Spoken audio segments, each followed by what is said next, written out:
we went up about 16% average overall the rates the first year, and then it moves to 13% the next 2-3 years. We're going to reevaluate that every year. Some of the factors on why we had to change this, and not just our district, our water district, but throughout the state, their water costs more. The infrastructure is costing more. Inflation really got us. So the compounding effect of all these things really saw this change. And we're not the only ones. You talk to the people that do the studies, they say everybody's going through this process. Welcome to Herrimanology, the official podcast to keep up with Herriman City. We'll take you inside the city, explore the latest news and updates, show you how your government operates, and discuss the issues that affect us all. Now, here are your hosts talking all things Herriman on Herrimanology. All right, welcome to Herrimanology. It is Thursday, March 28th, and a happy opening day to all the baseball fans who celebrate. I don't know if you're a baseball fan, Teddy. I don't watch too much baseball, but it's a fun sport for sure. Go Angels. Anticipating a fourth place finish this year in that division.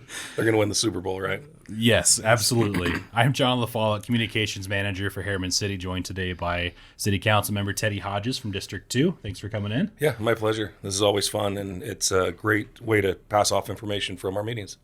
So, yeah, we had a meeting last night, and some important bits. We'll start with water rates. That was approved by the City Council.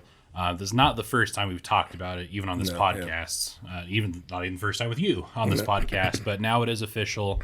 The water rates are changing.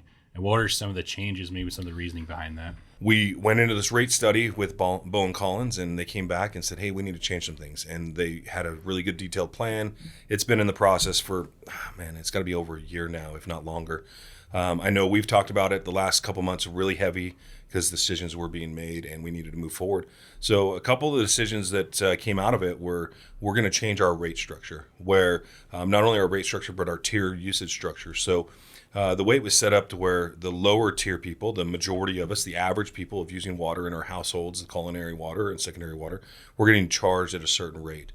We were overcompensating the usage of the higher rate people. And so the people that were using more water were paying less in the average of the overall cost. So we cleaned up that tier structure, so you will actually pay for what you use, and you will pay an average and comparable amount for each water gallon or usage you use. That was one of the major things. To put it simply, it costs more money to the more water you get at your house. So people who use those huge amounts of water, that actually costs the city more to purvey that amount of water compared to an average user or a low user. So how it was before is the rate that the higher users were paying wasn't quite matching up with the costs. And like you mentioned, the people who were using less water paid a little bit more than it costs to purvey that. So the tier changes will kind of even that out, so everybody's getting a fair price. Now those higher end users, let's conserve a little bit more water. Let's use less water. That'll help everybody out, and it'll decrease their bill. The other thing was adjusting that on the fee schedule to where we went up about 16% average overall the rates. Now in the first year, yep. And then we're going to reevaluate that every year. But the study came out to where it's 16 point something percent, 16.3, 16.7 the first year, and then it moves to 13% the next 2-3 years. But as you all know, like finances in 2-3 years, it can change, right? Studies only go for as far as you can see into the future, and that's not very far. We don't have that crystal ball. But we are going to reevaluate it almost every year, if not every year, and see if we can reduce that. Inflation plays into that. Water expense plays into that. Some of the factors on why we had to change this, and not just our district, our water district, but throughout the state, their water costs more. The infrastructure is costing more. Inflation really got us. So the compounding effect of all these things really saw this change, and we're not the only ones. You talk to the engineers and the study, the people that do the studies, they say everybody's going through this process. Yeah, other cities, just all the water purveyors in general are experiencing this sort of thing. Yeah. And good news off of this is that our water quality is going to increase, because we did enter an agreement to buy more water through the winter time and use less of Herriman water. So we're buying that from the Jordan Valley water. And so it's a little bit better water, easier on your household, easier on your appliances, less total dissolved solids, TDS. So it's going to be better quality water. We are paying a little bit more for that, but it's a better water source. So Yeah, so we get water from a variety of sources. The Herriman water you referenced, there are multiple wells of groundwater from underground, and we also get a supplement from Jordan Valley Water Conservancy District, which is located outside of our city, but they send us water, and we pay for that. But in the winter, a lot of people notice the water quality changes at some point in the fall to be a lot harder, and that won't be the case this year. Yep, and that's what we're looking forward to, and we will see how that works. Obviously, having more sources of awesome water would be better. Not that our water is bad, not that the water is not safe or not good, but it's just a little bit easier on your household appliances, your clothes dryer, washer, your dishwasher, those kind of things. So in the long run, I think it'll be very beneficial. The average increase for the average household is roughly from I think it was $515 a year, it goes up to like $580 a year, so $65 a year. And again, that is significant. We're not trying to downplay that $65 a year is $5-6 a month, but that's still pretty significant from what's happened in the last couple of years, and we don't take that lightly. Yeah, let's face it, inflation is something we have all experienced in pretty much every aspect of our lives. Yep. Groceries, gas, depending on the time of year. Yep.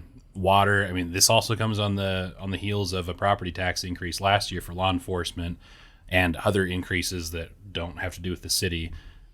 People are feeling it. So the city council, I feel like as an observer, this is not something you took lightly. It affects you. It affects your wallet, your personal wallet, in the same way it affects everybody else.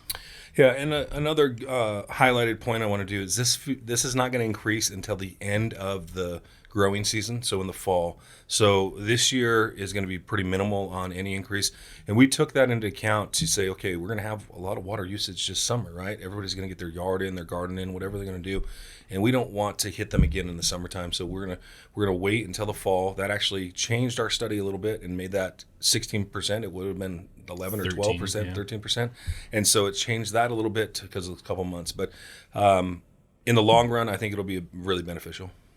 I do want to mention, too, the city has a tool coming up. It's not ready yet, but in a couple of months-ish, there'll be a tool where you can go online, see your water usage at your house in real time by the hour.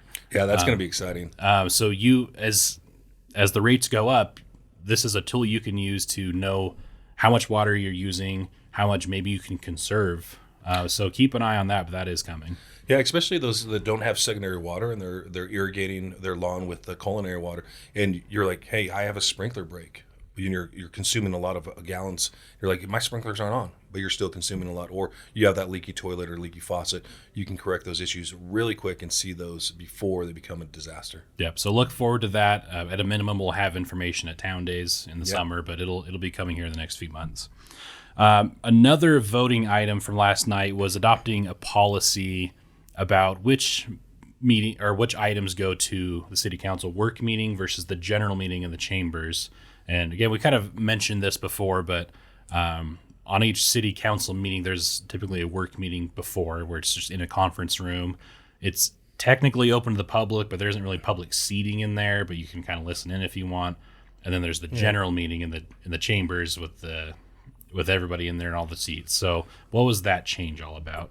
So I'm kind of excited about this change. It's going to, it makes our life a little bit trickier because having a conversation around a conference table and discussing an issue in depth is easy. It's less formal. It's easier to have that conversation. We can have that side dialogue and actually converse really, really open in that conference room in the work meeting. And that usually happens an hour or two before our general meeting in the chambers.